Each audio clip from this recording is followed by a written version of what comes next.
आइए स्टूडेंट, अब हम लोग पढ़ेंगे निकट बिंदु क्या है। निकट बिंदु, तो देखिए निकट बिंदु क्या है।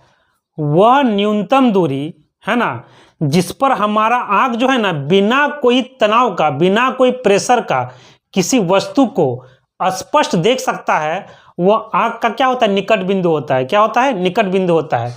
और निकट बिंदु जो होता है ना वो 25 सेंटीमीटर होता है। कितना सेंटीमीटर होता है, 25 सेंटीमीटर। यानी 25 सेंटीमीटर तक में यदि कोई वस्तु है ना, 25 सेंटीमीटर में यदि कोई वस्तु है ना, तब हम उसे स्पष्ट रूप से देख सकते हैं, है ना।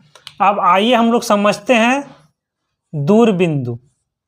दूरबिंदु क्या होता है, तो देखिए वह अधिकतम दूरी है ना जिस पर हमारा आंख बिना कोई तनाव का, बिना कोई प्रेशर का किसी वस्तु को स्पष्ट देख सकता है, वो आंख का क्या होता है, दूरबिंदु होता है।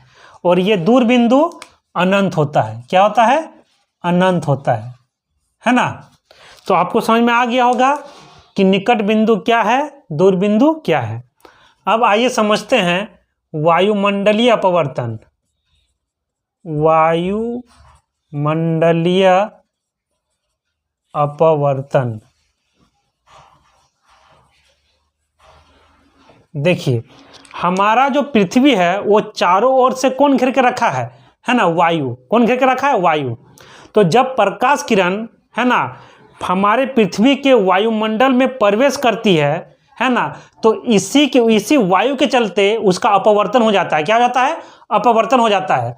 उसी को बोला जाता है क्या, वायुमंडलीय अपवर्तन, है ना। तो पृथ्वी के वायु के द्वारा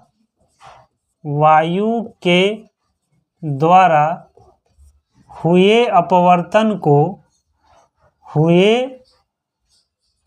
अपवर्तन को क्या कहते हैं, वायुमंडलीय अपवर्तन। इसका एक एग्जाम्पल है, जैसे में तारों का टिमटिमाना। तारों का टिमटिमाना, है ना।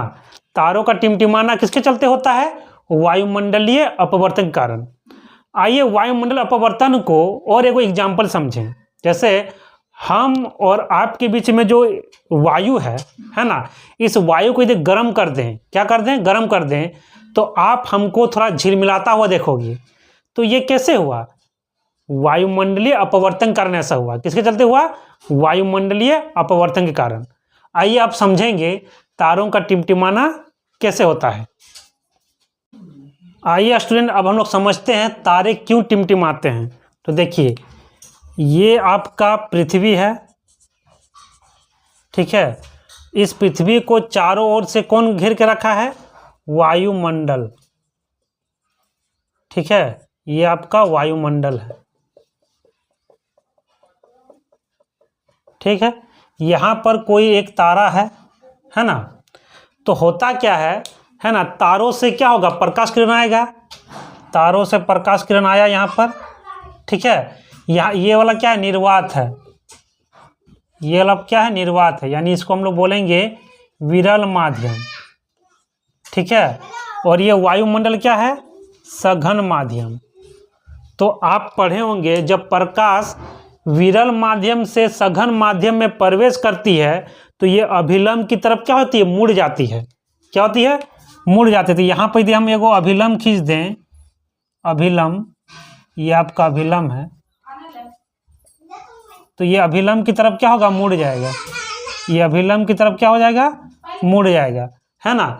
तो ये जो अभिलंब क्यों मुड़ता है, तो कभी ज़्यादा मुड़ता है तो कभी कम मुड़ता है, जिसके चलते हमारे नेत्र में जो प्रकाश किरण पहुंचती है वो कभी बढ़ती है तो कभी घटती है, जिसके कारण ये तारे हमें क्या नजर आते हैं, टिमटिमाते नजर आते हैं, ठीक है। आपको समझ में आ गया होगा तारे टिमटिमाते क्यों हैं। अब हम लोग पढ़ेंगे ग्रह क्यों नहीं टिमटिमाते हैं। ग्रह टिमटिमाते क्यों नहीं है, क्यों नहीं है। तो देखिए जो ग्रह जो होता है ना वो तारों से क्या होते हैं, थोड़ा सामने होते हैं। क्या होते हैं? सामने होते हैं। ये ग्रह है, ठीक है। यानी ग्रह जो है ना वो पृथ्वी से सामने है और तारा जो है वो पृथ्वी से क्या है, दूर है। तो ग्रह से जो प्रकाश किरण आई और वायुमंडल में प्रवेश की, है ना, तो उसका अपवर्तन होगा। किधर अपवर्तन होगा? अभिलंब की तरफ। तो ये जो अपवर्तन होता है बहुत कम होता है, जिसके चलते, है ना, आंख में हम लोग का जो प्रकाश किरण पहुंचती है वो घटती बढ़ती नहीं है, लगभग नियत रहती है। क्या रहती है? नियत रहती है, जिसके चलते ग्रह हमें टिमटिमाते नजर आते नहीं हैं।